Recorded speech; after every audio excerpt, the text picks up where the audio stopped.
नमस्कार दोस्तों, आज हम ओशो की एक स्पीच के बारे में चर्चा करेंगे।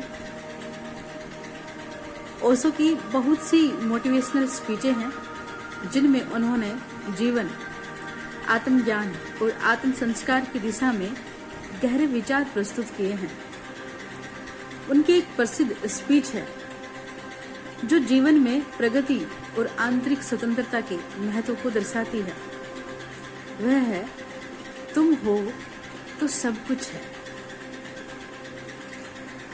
ओशो की इस स्पीच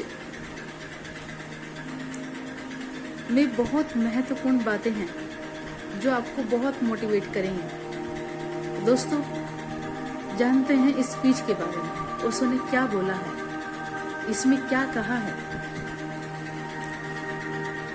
ओशो इस स्पीच में कहते हैं, तुम खुद को खोजो और तुम्हें खुद से जुड़ना होगा। जब तुम अपने भीतर के शांति, प्रेम और आत्मविश्वास से जुड़ जाओगे तो बाहरी दुनिया की परेशानियां और बाधाएं तुम्हें प्रभावित नहीं करेंगी।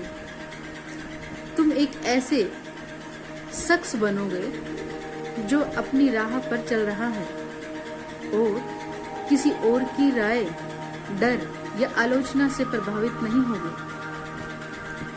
जब तुम अपने भीतर ही अपनी आवाज को सुनोगे तो अपने रास्ते पर चलोगे तो यह दुनिया तुम्हारे लिए रास्ते खोल देगी। तुम्हें दूसरों से उम्मीदें नहीं रखनी चाहिए क्योंकि तुम अपनी जिंदगी के स्वयं जिम्मेदार हो।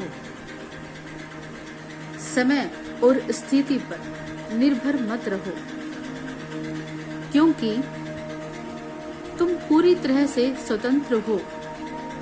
अपने आत्मविश्वास और आंतरिक शक्ति को पहचानो। जीवन में कभी भी किसी बात से ना घबराओ क्योंकि डर केवल एक मन का भ्रम है। केवल वही लोग सफल होते हैं जो डर को पार करते हैं और अपनी संभावनाओं को पहचानते हैं। तुम जो चाहो वो कर सकते हो। तुम्हारी ऊर्जा, तुम्हारी सोच और तुम्हारी क्रियाएं तुम्हारी सफलता के मार्ग को तय कर देंगी। तो अपने डर को छोड़ दो, अपने मन की आवाज सुनो और बस उस दिशा में चलो जहां तुम्हारा दिल और आत्मा तुम्हें ले जाना चाहती है। तुम्हारे पास हर चीज है जो तुम्हें महान बनाने के लिए जरूरी है। सिर्फ तुम्हें खुद पर विश्वास करने की जरूरत है। दोस्तों, ओशो इन पंक्तियों में कितनी अच्छी बात कह रहे हैं। आपको भीतर से जागने की बात कह रहे हैं, अपने आप को पहचानने की बात कह रहे हैं और वो कितना ही सत्य बोल रहे हैं कि तुम जो चाहे वो कर सकते हो। बस तुम्हें खुद पर विश्वास करना होगा। ओशो का यह संदेश जीवन में आत्मविश्वास, प्रेम और आंतरिक शांति की खोज के बारे में है। उन्होंने हमेशा यह कहा है कि हम खुद से जुड़े रहें और किसी भी परिस्थिति में खुद पर विश्वास रखें। किसी भी परिस्थिति में हम घबराएं नहीं। ओशो बहुत महत्वपूर्ण बातें हमें सिखाते हैं। हमें ऐसे महान चिंतक के बारे में सुनकर बड़ी खुशी मिलती है।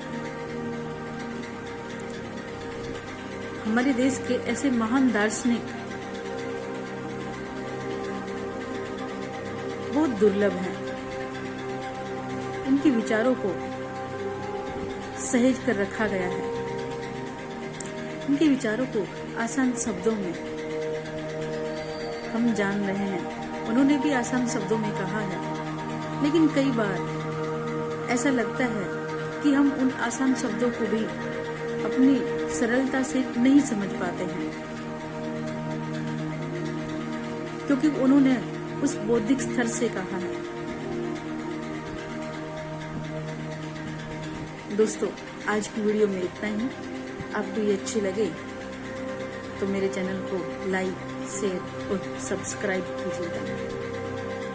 आप सभी का बहुत आभार मेरे चैनल को लाइक करने के लिए, और सभी व्यूवर्स का बहुत बहुत आभार कि आप लोग मुझे पसंद करते हैं और मेरी वीडियो को देखते हैं, मुझे इतना समय देते हैं। बहुत आभार। Thank you.